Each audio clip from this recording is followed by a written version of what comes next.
Okay, here we are with the second edition of Dear Bradley. I wanted to go through the questions.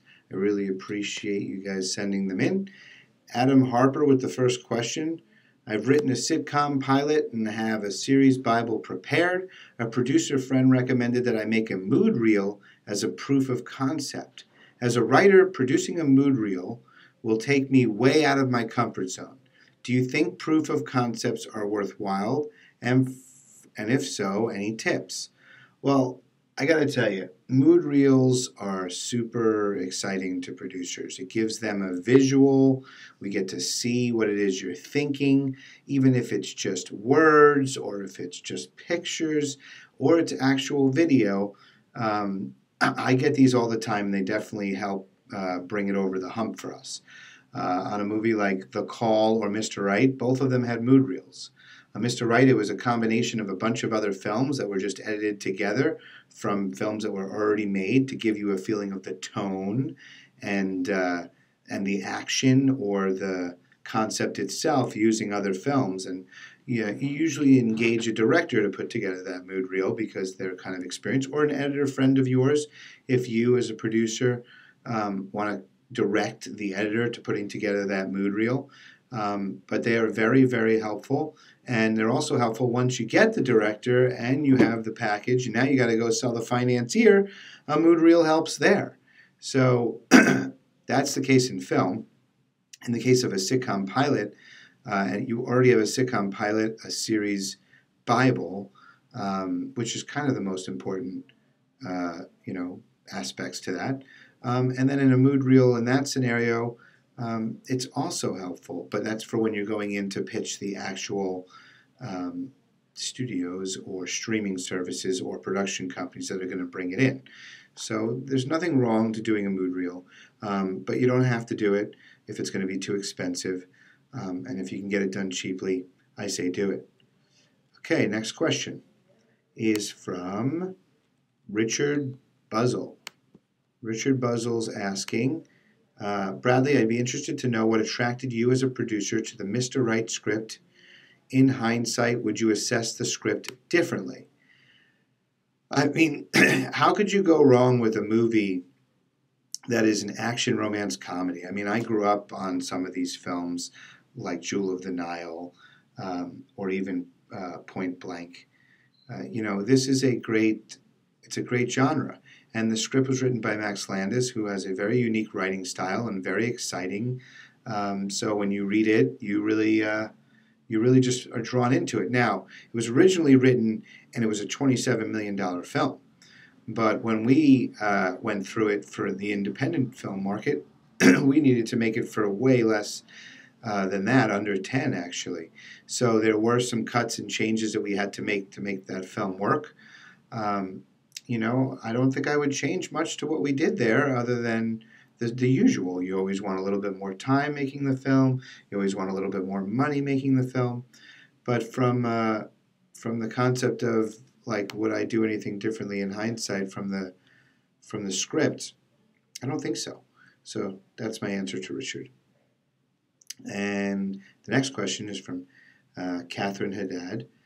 I have written the script for a true story. However, in order to carry across the miraculous type things that happen, would it be appropriate to use fantasy techniques like something glowing or a flash of light? Second, if it is a true story using the fantasy techniques, what genre would it be? I'm not really sure what your question is, but I will say this, that it doesn't matter whether it's a true story or not. It's not like true story is a genre. So it's whatever genre the film is. So if the story is an action true story, then it's an action genre. If it's a comedy true story, then it's a comedy. If it's just a drama, it's a drama. Or it's a romantic comedy or a dramatic thriller. You get to decide that. It doesn't matter whether it's true or not. In regards to the fantasy techniques, I didn't know there was something called fantasy techniques, but if it's about having something glowing or a flash of light, if that's what happens in the story, that makes the most sense. then use it. There's no right or wrong.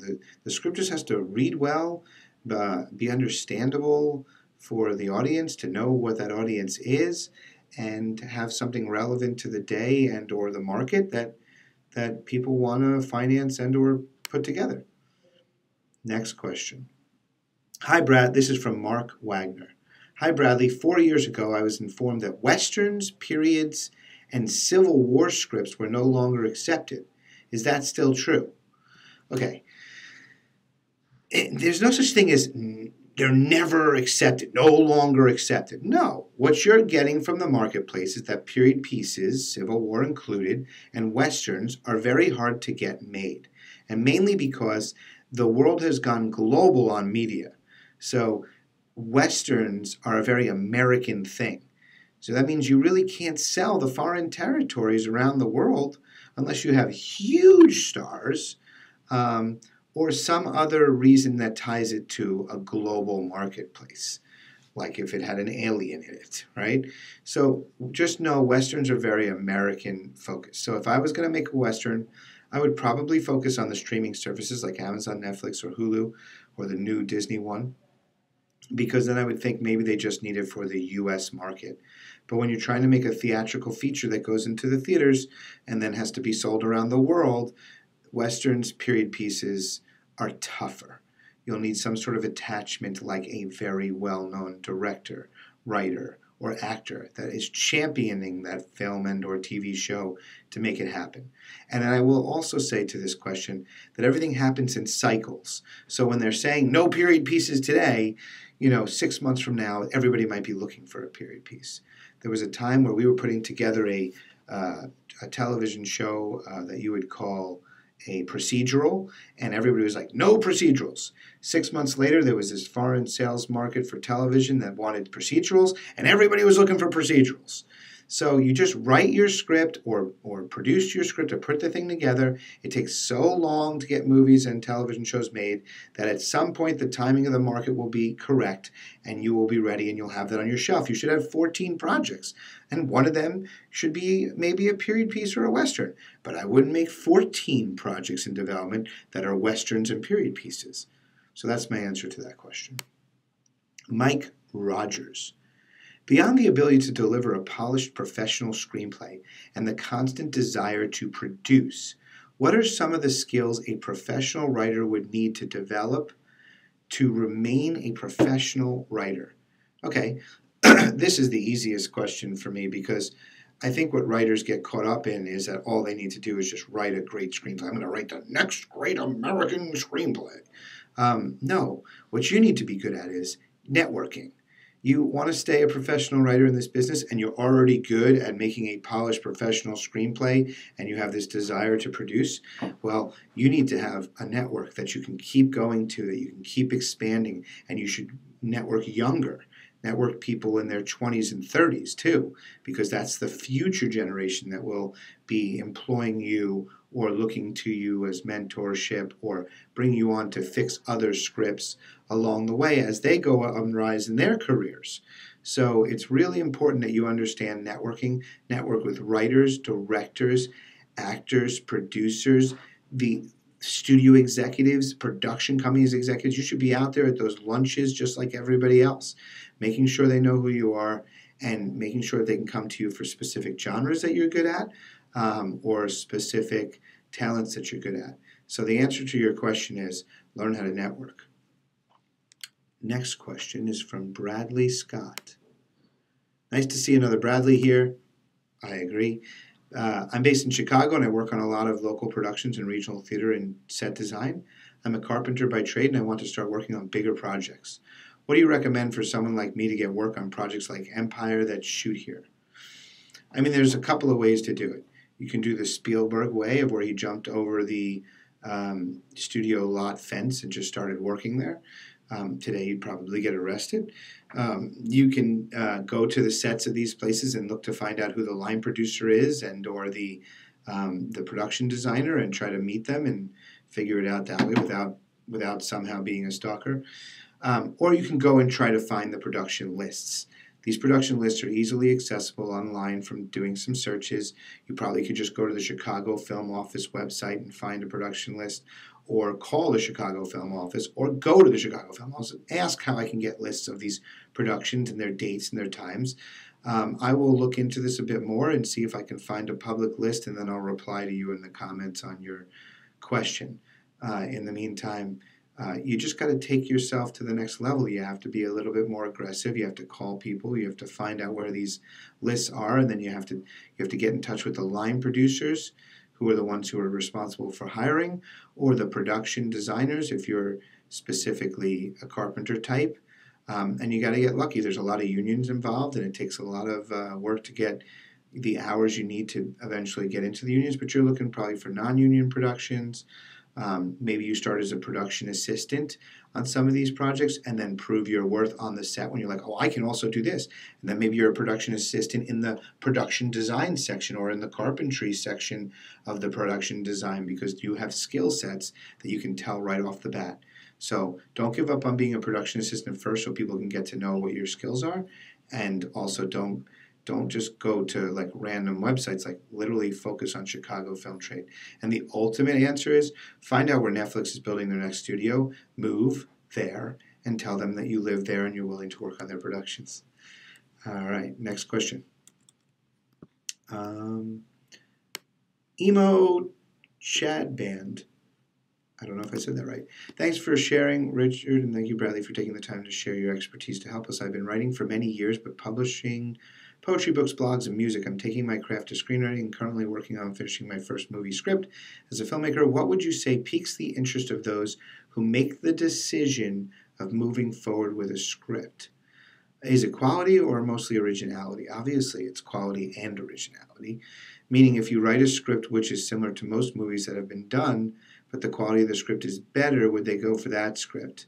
I mean, sure, they'd go for a great script that's like another movie, but as long as it's different enough that, it's going to go against the pack.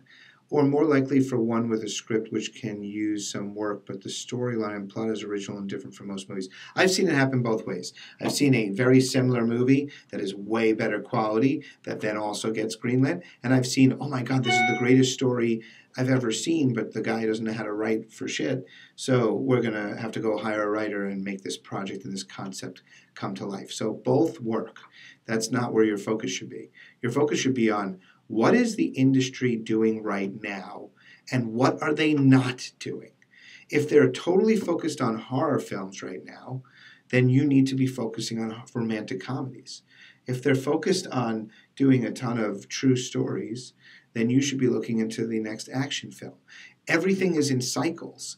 So what I see is the next big cycle coming is going to be, maybe family films, maybe teen-focused films, maybe romantic comedies are going to come back in a big way. But if you're going to do a romantic comedy, try to think globally. What's one that would be good around the world? And the same thing with comedy. What's comedy that everybody can laugh at around the world? So just kind of figure out what the cycles are and what's been missing for a while, and try to focus on finding the concepts that work. And the truth is, spending $30 million in P&A advertising to put a movie on 2,500 screens these days is really hard. If it's not a Marvel movie, it's not an IP, it's not a big horror film from Blumhouse, or a big famous guy like Jordan Peele now. Like, it really takes a lot to get into the theaters. So if you're just starting out, I'd be looking for what the streamers want and how you can do that first before worrying about getting into the big theaters. Okay, next. Susan Joyce DuBois. Wow, man. I need to take some lessons in names. But Susan Joyce DeBosque. She's just saying, happy to see this and thanks for your answers. I think we've hit all the questions that came in this month. I look forward to seeing you guys and your questions next month. I will try to make sure I get to every question that ever comes, which we've done so far. Thank you for joining us this month. And Risk Defiance. That's really what the theme of Sundance was this year, where I had my film Them That Follow. Them That Follow is coming out on June 21st. in a theater near you. Go see it. It stars Caitlin Dever, Olivia Colman, Lewis Pullman, Jim Gaffigan, Thomas Mann, and oh my God, I can't miss anybody because that would be really bad. Why is my brain not working? Walton Goggins, who's fantastic as the preacher, and I'm missing one more, I think. Alice Englert, who's the star of the film, and she was absolutely fantastic in the lead. So you guys need to go see Them That Follow, June 21st, this summer. Talk to you guys soon. Bye.